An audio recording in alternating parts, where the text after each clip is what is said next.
Hello guys, ഒരു അടിപൊളി beef biryani recipe നോക്കിയാലോ. സെറ്റാണ്, എല്ലാവരും ട്രൈ ചെയ്ത് നോക്കണം.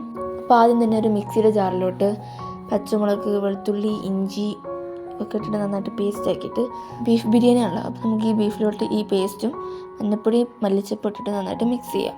ഇനി നിങ്ങളുടെ ആവശ്യത്തിന് ഉപ്പും ചേർത്തിട്ട് പിന്നെ അതിലോട്ട് കുരുമുളക് പൊടിയും ചേർത്തിട്ടുണ്ട് കേട്ടോ, അത് ഞാൻ പറയാൻ വിട്ടുപോയതാ. പിന്നെ വെള്ളം ചേർക്കാതെ കുക്ക് ചെയ്യാം. അരി ഇത് അവിടെ കഴുകി വെച്ചിട്ടുണ്ട്.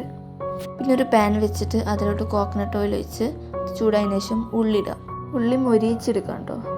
പിന്നെ നമ്മൾ ബീഫ് ഇതാ കുക്കായിട്ടുണ്ട്. ഇനി അത് മാറ്റി വെച്ചിട്ട് നമ്മൾ ഈ ഉള്ളി മൊരിഞ്ഞ് വന്നിട്ടുണ്ട്. ഇനി അത് ആ എണ്ണയിൽ നിന്ന് കോരി മാറ്റുക. ഈ ഉള്ളി ഇപ്പോഴൊക്കെ അല്ല, ലാസ്റ്റൊക്കെ നമുക്ക് ഗാർണിഷിങ്ങിന് ആവശ്യമുള്ളതാണ്. ഇനി ആ എണ്ണയിലോട്ട് തന്നെ 2 പട്ട, ബേ ലീഫ്, ഏലക്ക, ഗ്രാമ്പൂ ഇതൊക്കെ ഇട്ടതിന് ശേഷം ഒന്ന് റോസ്റ്റ് ചെയ്തതിന് ശേഷം നേരത്തെ കേക്ക് വെച്ച് അരി ഇട്ടിട്ട് നന്നായിട്ട് ഒന്നുകൂടി റോസ്റ്റ് ചെയ്യാം. ഇനി അരിയുന്നൊരു ചെറുതായിട്ട് ഒച്ച വരും ഇട്ടേട്ടിട്ട് ആ ഒച്ച വരുമ്പോൾ നമുക്ക് വെള്ളം ഒഴിച്ചു കൊടുക്കുക. തിളപ്പിച്ച് വെള്ളം ഒഴിച്ചു കൊടുക്കുക. 1 കപ്പ് അരിക്ക് 1.5 കപ്പ് വെള്ളം നിലാണ് ചേർക്കുന്നത്. പിന്നെ ആവശ്യത്തിന് ഉപ്പും ചേർത്ത് അടച്ച് വെച്ച് കുക്ക് ചെയ്യാം. നമ്മൾ വെള്ളം വറ്റിച്ചെടുക്കാൻ ചെയ്യുന്നത്. കറക്റ്റ് ടൈം അറിയില്ല, അത്യാവശ്യം സമയം എടുത്തുകൊണ്ട് കുക്ക് ചെയ്യാം. നമ്മൾ ഇടയ്ക്ക് തുറന്ന് നോക്കുക കുക്കായിക്കണമെന്ന്. ഇത് കുക്കായിട്ടുണ്ട്, ഇത് മതി. ഇനി ആ ചോറ് മാറ്റി വെച്ചിട്ട് ആ പാനിൽ തന്നെ കുറച്ച് കോക്കനട്ട് ഓയിൽ ഒഴിച്ചിട്ട് അതിലോട്ട് ഉള്ളിടുക. പിന്നെ ഉള്ളി നന്നായിട്ട് വഴറ്റിയെടുക്കുക. പിന്നെ നേരത്തെ അരച്ച് വെച്ചില്ല, ഇഞ്ചി, പച്ചമുളക്, വെളുത്തുള്ളി പേസ്റ്റ്, അത് നേരത്തെ മുഴുവൻ ഇട്ടിട്ടില്ല, കുറച്ച് ബാക്കി വെക്കണം. പിന്നെ ഉള്ളി വഴന്ന് വന്നതിന് ശേഷം ഈ പേസ്റ്റും തക്കാളി ഇട്ട് അടച്ച് വെച്ച് ആ തക്കാളി നന്നായിട്ട് കുക്ക് ചെയ്തെടുക്കുക.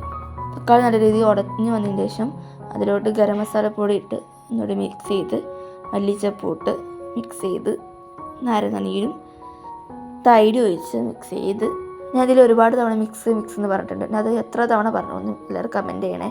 പിന്നെ നമ്മൾ തൈരും ചേർത്ത് മിക്സ് ചെയ്തല്ലോ. പിന്നെ ഈ ബീഫും ഇട്ട് അതും മിക്സ് ചെയ്ത് പിന്നെ ബീഫിലോട്ട് ആ മസാല ഒന്ന് പിടിക്കണ വരെ ഒന്ന് കുറച്ച് നേരം ഒന്ന് അടച്ച് വെച്ച് ഒന്ന് കുക്ക് ചെയ്യാം.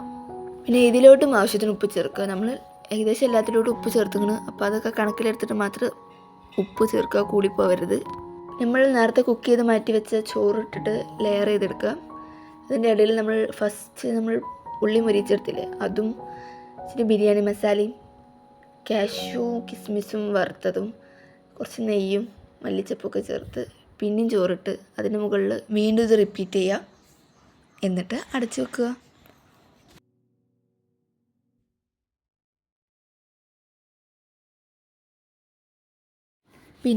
പിന്നെന്താ, സമയമാകുമ്പോൾ എടുത്ത് തിന്നാം.